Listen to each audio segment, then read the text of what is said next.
بسم اللہ الرحمن الرحیم۔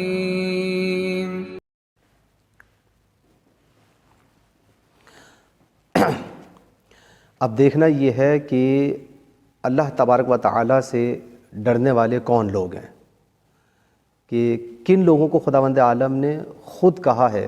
ویسے تو ہم بھی یہ کہتے ہیں ایک دوسرے سے کہ بھئی ہمارے دل میں خوف الہی ہے، خوف خدا ہے، لیکن ہمارے اعمال جو ہے اس بات کی گواہی نہیں دیتے ہوئے نظر آتے۔ سچی بات ہے، ہم دیکھتے ہیں لوگوں سے، معاشرے کے اندر آپ نے بھی دیکھا ہے، تجربہ کیا ہے کہ بھئی جب ان کے سامنے بیٹھ کے بات کریں تو ایسا لگتا ہے کہ جیسے ان سے زیادہ کوئی پرہیزگار نہیں ہے کوئی اس دنیا میں، اور ان سے زیادہ کوئی اللہ سے ڈرنے والا نہیں ہے۔ وہ ایسی زمین کے یوں کہا جائے کہ قلاب آسمان کو ملا رہے ہوتے ہیں کہ گویا پروردگار عالم سے ان کا براہ راست کوئی ایسا رابطہ ہے اور ان کے دل میں خوف خدا ہے۔ لیکن جب آپ انہیں عمل کے میدان میں دیکھیں تو وہ آپ کو بالکل متضاد نظر آئیں گے، ان کے قول اور فعل کے اندر اتنا تضاد محسوس ہوتا ہے کہ آپ خود دیکھتے ہیں کہ یہ ایک بالکل انوکھی چیز نہیں بلکہ ایک عام سی چیز ہے جو معاشرے کے اندر ہم اس کو محسوس کر سکتے ہیں۔ تو ہم ایک دوسرے کے لیے کہتے ہیں کہ بھئی وہ خوف خدا ہے، اس کے دل میں خوف خدا ہے، میں کہتا ہوں کہ میرے دل میں خوف خدا ہے، لیکن اب دیکھنا یہ ہے کہ خداوند عالم نے کس کے لیے یہ بات کہی ہے کہ کون شخص ہے جو اللہ سے ڈرنے والا ہے اور اس کے دل میں واقعاً خوف خدا ہے۔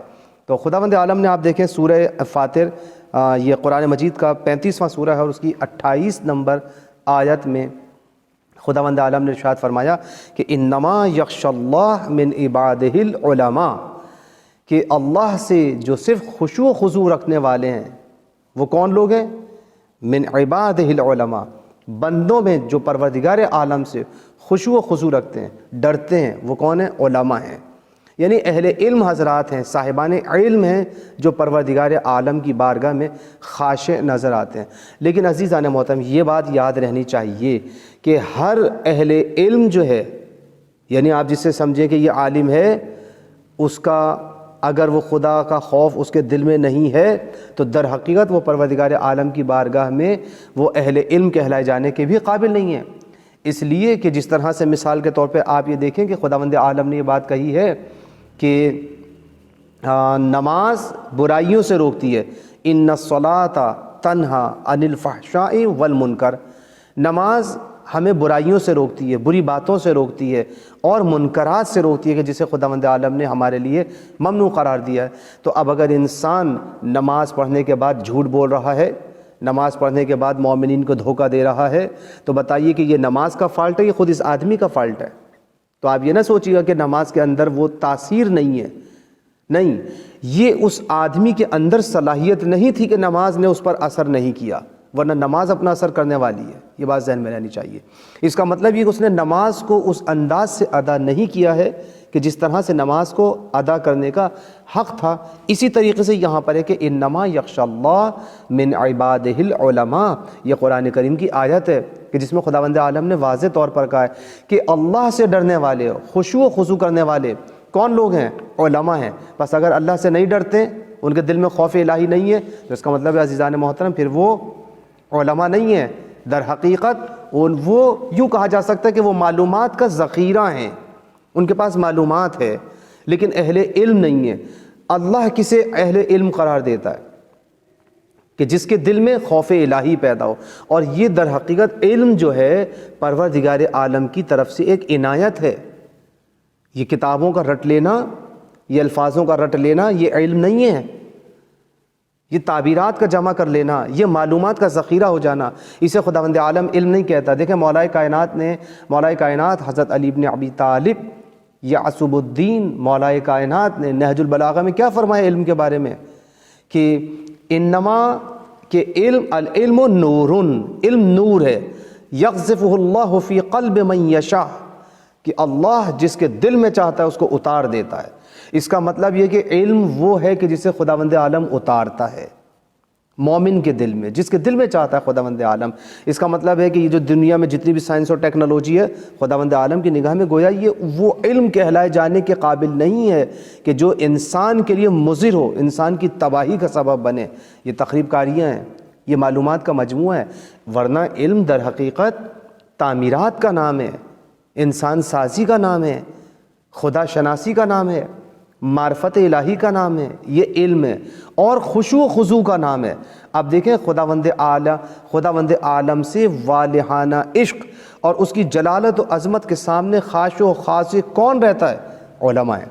کیوں؟ اس لیے کہ اس کی معرفت حاصل کرتے ہیں، پروردگار عالم کی معرفت حاصل کرتے ہیں، اور اس آیہ کریمہ کا مصداق قرار پاتے ہیں کہ جسے سورہ انفال کی آیت نمبر 2 میں خداوند عالم نے ہمیں متوجہ کیا۔ کیا کہا خداوند عالم نے؟ توجہ فرمائیں، دیکھیں انما المؤمنون الذین اذا ذکر اللہ وجلت قلوبہم، کہ صاحبان ایمان در حقیقت وہ لوگ ہیں کہ جن کے سامنے جب ذکر خدا کیا جاتا ہے، پروردگار عالم کا جب ذکر ہوتا ہے تو کیا ہوتا ہے؟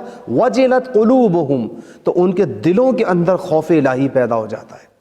توجہ فرمائیں، یہ ذکر یعنی قرآن پاک خداوند عالم کا کلام کسی کے سامنے پیش کیا جائے تو آپ دیکھیں کہ لوگوں کے دل میں، کس کے دل کے اندر خوف پیدا ہوتا ہے، کس کے بدن کے اندر جو ہے کپ کپی محسوس ہوتی ہے، کسے اپنے بدن کے اندر لرزہ محسوس ہوتا ہے۔ کبھی آپ کے دل کے اندر یہ بات محسوس ہوئی کہ آپ کے سامنے قرآن پڑھا جا رہا ہو اور آپ کے ایک لہجے کے لیے آپ کا بدن لرزہ براندام ہوا ہو؟ کبھی ایسا ہوا؟ کبھی سوچا؟ اپنا محاسبہ کرنے کی ضرورت ہے، اس لیے کہ دیکھیں یہ ایمان کی علامت ہے، یہ ایمان کی علامت ہے۔ خداوند عالم نے قرآن کریم میں کہا ہے یہ میرا قول نہیں ہے، یہ میری گفتگو نہیں ہے، یہ میرا تجزیہ نہیں ہے، یہ میں جناب آپ کے سامنے قرآن کریم کی آیت پڑھی، اس کا ترجمہ کیا ہے کہ انما المؤمنون، مومنون کون ہے؟ انما کا لفظ استعمال کیا ہے، بتحقیق بس مومنین وہ لوگ ہیں الذین اذا ذکر اللہ، کہ جب ان کے سامنے اللہ کا ذکر کیا جاتا ہے، پروردگار عالم کا ذکر ہو تو دیکھیں کیا ہوتا ہے، وجلت قلوبہم، ان کے دلوں کے اندر خوف الہی پیدا ہو جاتا ہے۔ میں یہاں پر رک کر ایک بات کہنا چاہ رہا ہوں ابھی، لیکن اس سے پہلے کہ میں اس جملے کو بیان کروں، اس بات کی طرف متوجہ کرنا چاہوں گا کہ اب آپ یہ دیکھیں کہ کتنے معاشرے کے اندر لوگ ایسے ہیں کہ جو ذکر الہی ہوتا رہتا توجہ بھی نہیں دیتے، پروردگار عالم کا کلام چل رہا ہے اور ہم لوگ ہنسی مذاق میں لگے رہے، جبکہ قرآن کریم کا واضح فرمان ہے کہ جب تمہارے سامنے قرآن کریم بیان کیا جائے تو اسے خاموشی سے سنو۔ آپ دیکھیں کہ خداوند عالم کا یہ ذکر کرنے کے بعد وَإِذَا تُلِيَتْ عَلَيْهِمْ آیَاتُ، اور جب ان کے سامنے آیات کی تلاوت کی جاتی ہے، تولیت تلاوت کی جاتی ہے، کس چیز کی؟ علیہم آیاتو، جب پروردگار کی آیات کی تلاوت کی جاتی ہے تو کیا ہوتا ہے؟ زادتہم ایمانا، تو ان کے ایمان میں اضافہ ہو جاتا ہے۔ آپ دیکھیں کتنے لوگوں کے سامنے جب آپ قرآن کی بات کرتے ہیں نا، جناب قرآن کریم کے اندر یہ میرے سامنے قرآن کریم رکھا ہے، پروردگار عالم نے اس قرآن میں فرمایا ہے، تو کہتے ہیں ارے قبلہ یہ پرانی باتیں، چھوڑ دیں ان باتوں کو، کہ لوگ اس طرح سے ٹال دیتے ہیں۔ اس کا مطلب یہ کہ زادت ایمانہ، اگر خداوند عالم کا ذکر سننے کے بعد، قرآن کریم کی آیات کی تلاوت سننے کے بعد آپ کے ایمان میں اضافہ ہو تو یہ مومن ہونے کی علامت ہے۔ یعنی قرآن کی تلاوت انسان کے اندر اسٹیپ بائی اسٹیپ انسان کو کمال کے درجے کی طرف لے کر جا رہی ہے، اور اگر یہ انسان کے اندر یہ آیات کی تلاوت اسے کمال کی طرف نہ لے کر جا سکے تو اس کا مطلب یہ کہ اسے اپنا محاسبہ کرنا چاہیے، اسے اپنا تجزیہ کرنے کی ضرورت ہے، اسے دیکھنا چاہیے کہ کہاں کوئی خلل ضرور ہے، کہیں کوئی مسٹیک ضرور ہو رہی ہے، کسی غذا میں، کسی عمل میں، کسی فکر میں توجہ کرنے کی ضرورت ہے۔ ایسا نہ ہو کہ سر سے پانی گزر جائے اور ہماری کشتیاں ڈوب جائیں۔ تو عزیزان محترم، خدا کے واسطے اس کلام کا واسطہ، اس پہ غور کریں۔